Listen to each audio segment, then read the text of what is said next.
অবশেষে আমি কিন্তু গ্যাসের চুলাটা কিনেই ফেললাম।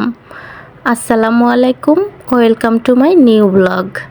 আমি শারমিন সুলতানা চলে আসলাম নতুন দিনের আরও একটি নতুন ব্লগ নিয়ে। আশা করছি আমার আজকের ব্লগটি আপনাদের কাছে ভালো লাগবে। কেমন আছেন সবাই? আলহামদুলিল্লাহ, আমি কিন্তু ভালো আছি। আজকের ভিডিওটা একটু অন্যরকমভাবে শুরু করেছি বাইরে থেকে। তো ছেলের জন্য জুতার প্রয়োজন ছিল, তাই এখানে জুতা দেখছিলাম। তো জুতা কিনেও নিয়েছি। এরপর কিন্তু আমি চুলার দোকানে চলে যাব। তো এখানে আসলে বাবুর পায়ে দিয়ে দেখা হচ্ছিল যে তার পায়ে কোন জুতাটা ভালো লাগে। তো যেটা ভালো লাগবে ওটাই কিন্তু নিয়ে নিব। আর জুতার দোকান থেকে আমরা কিন্তু চলে এসেছি চুলার দোকানে। তো এখানে আমাদের বিভিন্ন ধরনের চুলা কিন্তু দেখাচ্ছিল। তো ফাইনালি একটা চুলা পছন্দ করে আমরা কিন্তু নিয়েও এসেছি, আর সেটাও আপনাদের সঙ্গে শেয়ার করব। আর এটা ছিল ছুটির দিন। আসলে ছুটির দিনে দেখা যায় আমাদের একটু বাইরে ঘোরাঘুরিটা বেশি হয়ে থাকে। আর এই যে আমার পুরানো যে চুলাটা, ওটা আপনাদের সঙ্গে একটু শেয়ার করছি।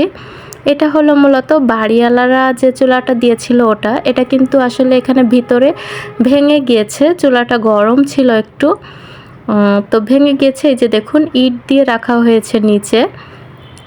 তো যাই হোক, আজকে এই চুলাটা অবশেষে চেঞ্জই করে ফেলবো। নিজেই একটা চুলা কিনে নিয়ে চলে আসলাম। আর এখন তো রান্না করতে হবে, যেহেতু বাইরে ঘোরাঘুরি করেছি। তো প্রচুর ক্ষুধা লেগে গিয়েছে, আর আসতেও আমাদের অনেকটা লেট হয়ে গিয়েছে। বিশেষ করে চুলা দেখতে দেখতে আমাদের আসলে অনেক দেরি হয়ে গিয়েছে। তো যাই হোক, এখন রান্নার কাজটা ঝটপট করে নিচ্ছি। ছুটির দিনে যেহেতু আপনাদের ভাইয়া বাসায় ছিল, আর হাজব্যান্ড ছুটির দিনে বাসায় থাকা মানে তো সেটা হলো ঈদের দিন মনে হয়। আসলে পুরোটা সপ্তাহ বসে থাকি যে কবে হাজব্যান্ড আর কি ছুটি পাবে, তো শুক্রবার দিনটা কবে আসবে। তো যাই হোক, এখানে আপনাদের সঙ্গে কথা বলতে বলতে আমি রান্না বসিয়ে দিয়েছি। আর আজকে কি রান্না হচ্ছে? আজকে হচ্ছে বিরিয়ানি রান্না করে নিচ্ছি ঝটপটভাবে, কেননা যেহেতু অন্য কিছু রান্না করতে গেলে এখন আসলে দেরি হয়ে যাবে, তাই ভাবলাম। আর যেহেতু ছুটির দিন, স্পেশাল একটা দিন, এই দিনটাতে এমনিতেও কিন্তু একটু অন্যরকম রান্নাবান্না করারই চেষ্টা করি। তো বিরিয়ানিটা আসলে হাজব্যান্ডের ভীষণ পছন্দ, যার জন্য আমার কিন্তু প্রায় এই বিরিয়ানিটা রান্না করা হয়। বিরিয়ানি, খিচুড়ি এই ধরনের খাবারটা আপনাদের ভাইয়া খুব পছন্দ করে। তো এই তো এখানে আমি চিকেনটা খুব ভালোভাবে কষিয়ে নিয়েছি। আর মানে সব ধরনের মশলা দিয়ে তারপর চিকেনটা কষিয়ে নিয়ে আমি এখানে আগে থেকে ধুয়ে রাখা পোলাওর চালটা কিন্তু দিয়ে দিয়েছি। আর এই তো আমার বিরিয়ানিটা রান্না কিন্তু প্রায় কমপ্লিট। তো এখন আসলে গোসল করে নিব। আর আপনাদের ভাইয়া তো নামাজ পড়তে চলে গিয়েছে, আর বাবুকেও নিয়ে গিয়েছে। তো বাবা ছেলে দুজন একসঙ্গে নামাজ পড়তে চলে গিয়েছে। তো এই তো তারা চলে এসেছে, তো ওদেরও খাবার দিয়ে দিয়েছি, আর নিজেও খেয়ে নিচ্ছি। কেননা ওই যে বললাম, প্রচুর ক্ষুধা লেগেছে, যার কারণে ঝটপটভাবে নিয়ে খেতে বসে গিয়েছি। আর এই তো এখন তো খেয়ে নিচ্ছি। তো আমার ভিডিওটা আসলে আপনাদের কাছে কেমন লাগছে এটা কিন্তু আমাকে অবশ্যই কমেন্ট করে জানাবেন।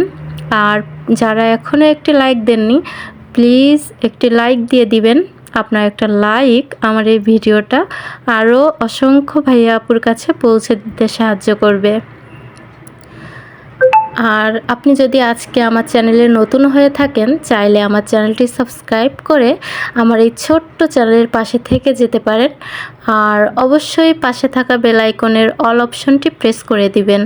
এতে করে আমি যখনই কোনো নিত্য নতুন ভিডিও দিব, আপনার মোবাইলে নোটিফিকেশন চলে যাবে, আর আপনি আপনার সময় সুযোগ অনুযায়ী দেখে নিতে পারবেন আমার ভিডিওটি। কাজটি যারা অলরেডি করে ফেলেছেন তাদেরকে জানাই অসংখ্য ধন্যবাদ। আর এই তো আবিরের এই জুতাগুলোই নিয়ে নিয়েছিলাম। শেষমেশ অনেক জুতা দেখার পরে এই জুতাগুলোই কিন্তু পছন্দ হয়েছিল, তো ওগুলো নিয়েছি। আর সঙ্গে এই যে একটা ফুল নিয়ে নিয়েছি, তো আর্টিফিশিয়াল ফুল আর কি। কেমন হয়েছে আমার ছেলের জুতা, এই ফুল, সবাই কিন্তু অবশ্যই কমেন্ট করে জানাবেন। আর তারপর দুজনের জন্য 2 কাপ চা করে নিয়েছিলাম আর কি, আপনাদের ভাইয়ের জন্য আর আমার জন্য। বাবু ঘুমাচ্ছিল, তো দুজনে একটু চা খেয়ে নিব আর গল্প করব। আর এরপর আপনাদের সঙ্গে কিন্তু চুলাটাও শেয়ার করছি। ওই যে বললাম প্রথমেই যে অবশেষে চুলাটা নিয়েই নিয়েছি, তো এই তো চুলাটা ভীষণ প্রয়োজন ছিল আর আপনাদের সঙ্গে শেয়ার করছি। তো কেমন হয়েছে আমার এই গ্যাসের চুলাটা অবশ্যই কিন্তু সবাই কমেন্ট করে জানাবেন। আর অবশ্যই আপনারা কিন্তু আমার ভিডিওর সঙ্গে থাকবেন, আমার সঙ্গে থাকবেন। আপনারা আমার ভিডিও না দেখলে আমি আসলে ওয়াচ টাইম কীভাবে পাবো। আর এই তো দেখুন চুলাটা দেখাচ্ছি। তো আজকের মতো কিন্তু এ পর্যন্ত বিদায় নেব। সবার সুস্থতা কামনায় আমি শারমিন সুলতানা বিদায় নিচ্ছি। সবাই ভালো থাকবেন, সুস্থ থাকবেন। আল্লাহ হাফেজ। আসসালামু আলাইকুম।